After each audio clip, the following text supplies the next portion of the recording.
Bonjour, bonsoir les amis, j'espère que vous allez bien, que vous êtes en forme, que vous avez la méga pêche. Ici Tammy Cabage. Dans cette vidéo, je voulais revenir sur la critique. Alors vous avez vu récemment, il y a eu une vidéo de Seb Lafrite sur, je pense que c'est Seb Lafrite, sur un entrepreneur, un jeune entrepreneur, j'allais dire un jeune entrepreneur sur la liberté financière. Et bien évidemment, il lui a tapé fort et il y a eu un déferlement de messages extrêmement négatifs. Moi, j'ai envie de revenir sur la critique. Alors, est-ce qu'il faut avoir peur de la critique? Oui, bien évidemment. Si la critique elle est vraiment mauvaise, etc., il faut en avoir peur. Mais en même temps, toute critique est bonne à prendre. C'est-à-dire qu'il n'y a pas de mauvais buzz, il n'y a que du buzz. D'accord? Et ça, c'est le domaine du marketing. Ce petit jeune, il peut effectivement être dégoûté, mais il peut également remercier Seb Lafrite parce qu'il lui a donné une audience de malade. Et alors, là, je vais revenir concrètement sur 2-3 choses. Premièrement, je ne sais pas si vous en rappelez, j'avais fait une vidéo sur les coachs sur M6 et on avait critiqué Franck Nicolas, David Laroche, etc. David Laroche, à un certain moment, on le voyait, il était triste, il pleurait dans une vidéo, il disait oui, c'est pas super, c'est pas sympa, etc. Bon, ça l'a pas empêché de rebondir et d'exploser.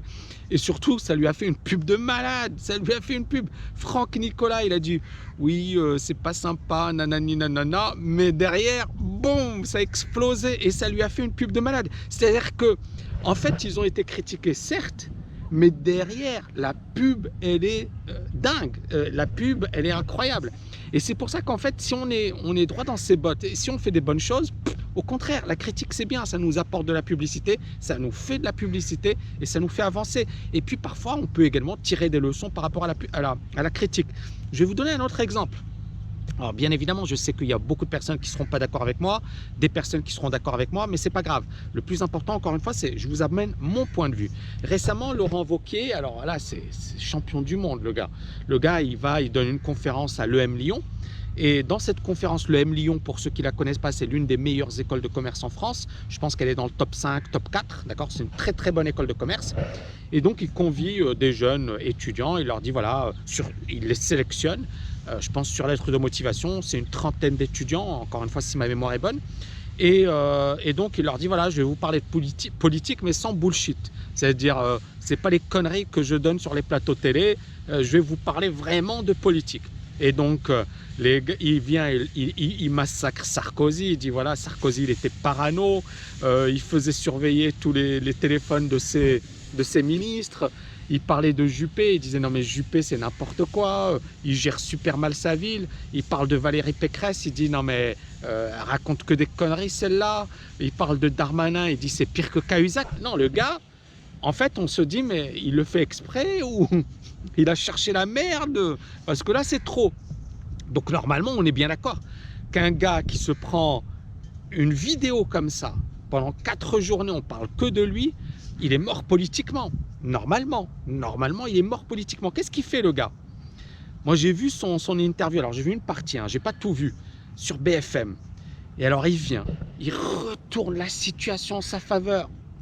Et il dit, non mais moi ce que j'ai dit devant ces étudiants, je suis fidèle à mes convictions et je répéterai la même chose. Et il vient pour chaque argument, à part Sarkozy, il n'a pas eu les couilles de dire qu'il était d'accord avec ce qu'il disait. Il a dit non, Sarkozy c'est mon mentor et je le respecte. Et bon, et selon le Canard enchaîné, Sarkozy l'aurait traité de merde, il lui a dit t'es la pire des merdes, etc. Mais bon, ça c'est le Canard enchaîné. Mais on en revient à notre sujet. Normalement, Wauquiez, après cette critique, qui est logique, qui est légitime, c'est un gars qui est un homme politique, qui vient, qui dit devant les étudiants, je ne vais pas vous raconter les conneries que je dis sur les plateaux télé. Ça veut dire quoi? C'est-à-dire qu'il se fout de la gueule des Français. Donc il dit sur les plateaux télé des choses qui ne sont pas en phase avec ses convictions. D'accord? On est bien d'accord. Donc ce même gars, il raconte aux étudiants, il commence à casser les hommes politiques, il commence à traiter Merkel de personne qui n'a aucun charisme. Il parle de comment il s'appelle, Justin Trudeau. Il dit non, le gars il est mignon, etc. Mais c'est grâce aux États-Unis qu'il est là. Sinon le gars c'est qu'un pantin. C'est des trucs de fou. C'est-à-dire un homme politique qui dit autant de conneries dans une séquence, il est mort. il est mort. Eh ben non, il vient, il commence à répondre à Rutel Krief avec un aplomb, avec comment dirais-je, une assurance incroyable. Et le gars, il démonte tous les arguments. Il dit non, non, moi, je suis le seul homme politique finalement sincère qui dit ce qu'il pense et et je vous envoie balader et je m'en fiche. Et vous, les médias, vous n'avez pas cassé Macron quand Macron parlait des personnes à Mayotte qui transportaient les coups-ci, coups-ça, ou je sais pas quoi, les coups, j'ai oublié. Mais il disait oui, Macron, il a dit quelque chose d'horrible. Il disait voilà, ces bateaux ne font pas que pêcher, ils transportent également des personnes. Et il disait voilà, Macron n'a quasiment pas réagi alors que moi on vient, on me tape dessus. Et donc il renverse la situation. Il dit regardez, Macron il a dit des choses horribles, il a dit des choses pires que moi, mais personne ne lui tape dessus. Et moi le pauvre, j'ai rien dit, tout ce que j'ai dit c'est pas méchant et on me tape dessus. Et donc il renverse la situation. Et donc pourquoi encore une fois, vous voyez, là où je voulais en venir, c'est qu'il n'y a pas de mauvaise critique. C'est-à-dire, le gars, les Républicains, tout le monde se foutait de sa gueule, tout le monde se fout des Républicains. Pourquoi? Parce que bon, la République En Marche, elle cartonne, ils ont la majorité absolue au Parlement, ils sont en position de force. Ils sont en position de force. Macron, il a fait un coup de force en remplaçant toute la politique, parce que le Parlement, il a été chamboulé avec l'arrivée de Macron. C'est un truc de fou ce qu'il a fait. Bravo hein, au passage, parce que ça ne s'est jamais fait dans l'histoire. Mais Wauquiez, il a su capitaliser finalement sur cette phase négative pour dire j'existe, je suis là. Donc oui, c'était une séquence difficile, c'était douloureux, il s'est pris beaucoup de coups, mais il a eu l'intelligence de rebondir. Alors encore une fois, je tourne cette vidéo, on est mercredi 21, le 21 février. Je ne sais pas ce qui va se passer. Peut-être que le gars il va démissionner. J'en doute. Je pense que le gars il est bon, et il n'est pas con, et il va bien retourner les cerveaux. Et là il a déjà commencé et on verra. Mais en tous les cas, qu'il reste ou qu'il parte, la conclusion de l'affaire, c'est qu'un gars comme ça, après avoir dit autant de conneries, normalement il devrait sauter. Parce que même dans sa famille politique, il y a des gens qui quittent le navire. Il y a des gens qui quittent, qui disent non, non, nous on veut plus de ce gars-là, on veut plus travailler avec lui, etc. Donc ça veut dire que c'est une séquence très difficile pour lui.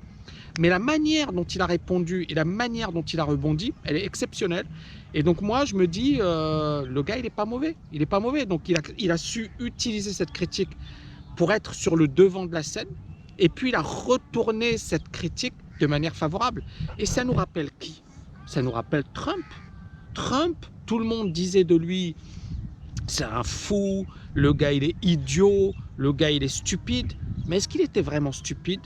Est-ce qu'il était vraiment idiot? Est-ce qu'il savait ce qu'il disait? Alors que le gars, il avait, en termes de casserole, Wauquiez, voilà, c'est un enfant de cœur, on est d'accord. Hein, Trump, les casseroles, il avait en veux-tu, en voilà. Hein, ne serait-ce que le harcèlement, les femmes qui ont déposé plainte contre. C'est-à-dire, le gars, en termes de casserole, c'est le champion du monde. Pourtant, ça ne l'a pas empêché de devenir le président de l'un des États les plus puissants de la planète. C'est pas l'État le plus puissant de la planète. Et donc, morale de l'histoire, vous serez toujours critiqué, mais à vous d'utiliser cette critique en votre faveur. C'est-à-dire, ne considérez pas que la critique, c'est quelque chose qui finalement va vous détruire. Ça peut vous détruire si vous ne savez pas la gérer. Ça peut être un point positif si vous la gérez intelligemment. Voilà, j'espère que vous avez aimé cette vidéo. N'oubliez pas de la liker et de la partager. Je vous dis à bientôt les amis. Ciao, ciao, ciao.